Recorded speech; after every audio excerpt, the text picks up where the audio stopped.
आखिरकार पंजाब और हरियाणा के किसानों को लेकर के ये स्थिति हमें क्यों देखने को मिलती है और आपको समझ भी आ गया होगा। लेकिन अब ऐसे में आपको एक बड़ा मुद्दा ये समझना है कि आखिरकार किसान इस समय किस मामले को लेकर के प्रदर्शन कर रहा है और किस तरीके से वो यहाँ पर जो है अपनी मांगों को आगे रख रहा है और उनकी मांग क्या है। एमएसपी को एक बार आप जरूर समझिए इस रिपोर्ट के माध्यम से कि एमएसपी आखिरकार क्या है और एमएसपी को तय कैसे किया जाता है। 2020 में किसान कानून का सबसे ज्यादा विरोध भी यही हुआ था। पूरे भारत में 6% किसान हैं एमएसपी का फायदा उठा पाते हैं। पूरे हिंदुस्तान में इनमें ज्यादातर किसान पंजाब और हरियाणा के एक जो है बड़े हिस्से से आते हैं।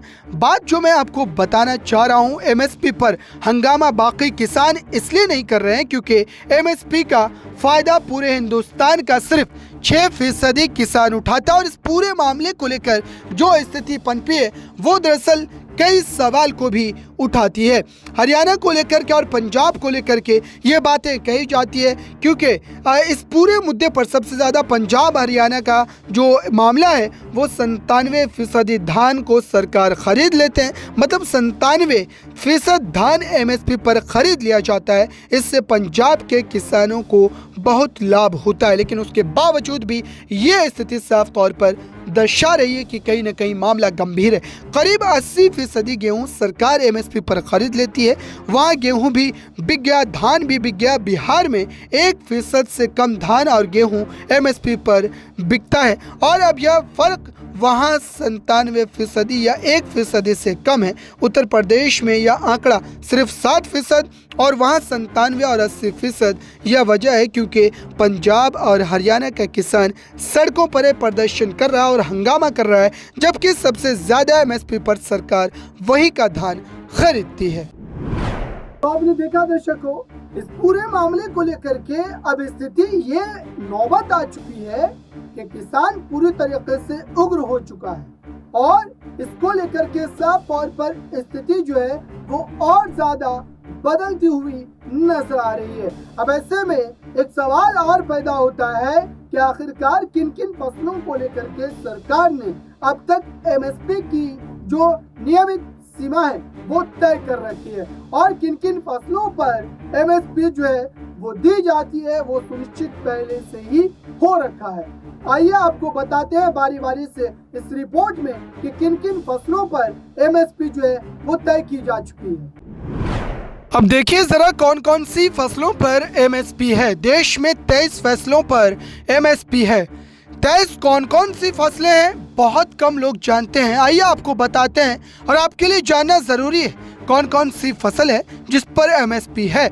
इसमें जो है 7 अनाज शामिल है। 7 अनाज कौन कौन से हैं? गेहूं, धान, मक्का, बाजरा, ज्वार, रागी और जौ। ये 7 अनाज है जिन पर एमएसपी है। इसके अलावा 7 तिलहन है जिस पर न्यूनतम समर्थन मूल्य सरकार ऐलान करती है और उस पर वह एक तरीके से जो है बिकता भी है। तिलहन कौन कौन से हैं? सोयाबीन, सरसों, सूरजमुखी, मूंगफली, तिल, काला तिल और नाइजर बीज। यह 7 हो गए और आपको ये भी बता दें कि 7, 7, 14। लेकिन इस पूरे जो है फसल में 5 तरह की दाल भी शामिल है, उन पर भी एमएसपी तय होती है। और अरहर की बात करें, चना, मूंग, उड़द और मसूर, यह 5 दालें ये शामिल है।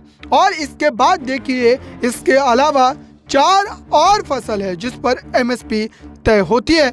वो गन्ना है, कपास है, नारियल है और जूट जो है वो भी शामिल है। इसमें 23 फैसले ऐसी है जिस पर एमएसपी तय होती है। अब एक बात आपको ये जहन में आ रही होगी कि आखिरकार एमएसपी कौन तय करता है और कैसे तय होती है, या तो मैं आपको बताऊंगा। लेकिन एमएसपी की ज़रूरत क्यों पड़ी?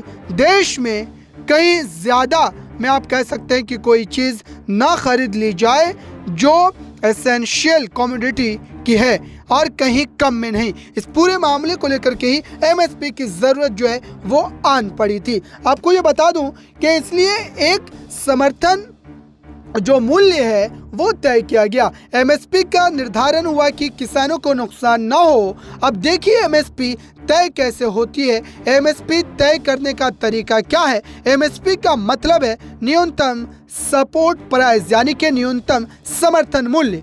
इससे कम नहीं होगा, यह न्यूनतम है और इसको आप कह सकते हैं कि न्यूनतम समर्थन मूल्य जो है कहा जाता है। किसानों के हित के लिए यह व्यवस्था बनाई गई। इसके तहत फसल की न्यूनतम कीमत तय होती है।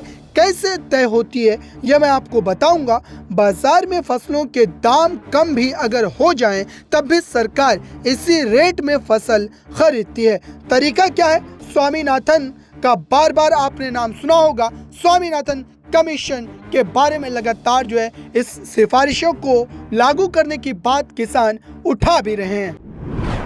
तो आपने समझा दर्शकों, किन किन फसलों को लेकर के सरकार ने एमएसपी यानी कि मिनिमम समर्थन मूल्य जो है वो दे रखा है। उसके बावजूद भी अब किसान अपनी मांगों को लेकर के फिर से एक बार सड़कों पर है। उनकी एक महत्वपूर्ण मांग जो है वो ये है कि स्वामीनाथन कमीशन की रिपोर्ट को लागू किया जाना चाहिए, उनकी सिफारिशों को लागू किया जाना चाहिए। और आखिरकार वो सिफारिश क्या है, उस सिफारिश में क्या सारी बातें कही गई है, वो भी आप इस रिपोर्ट के माध्यम से समझिए।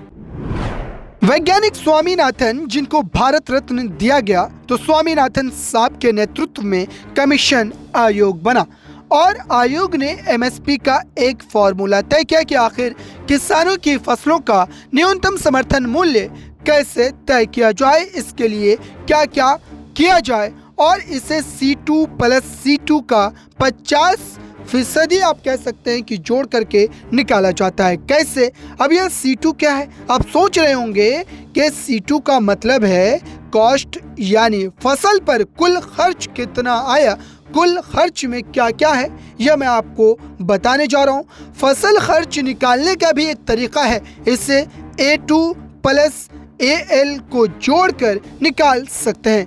A2FL क्या है? A2 का मतलब है फसल पर कुल खर्च, कुल लागत कितनी आई है। इसमें बीज, खाद, कीटनाशक पर खर्च को जोड़ा जाता है।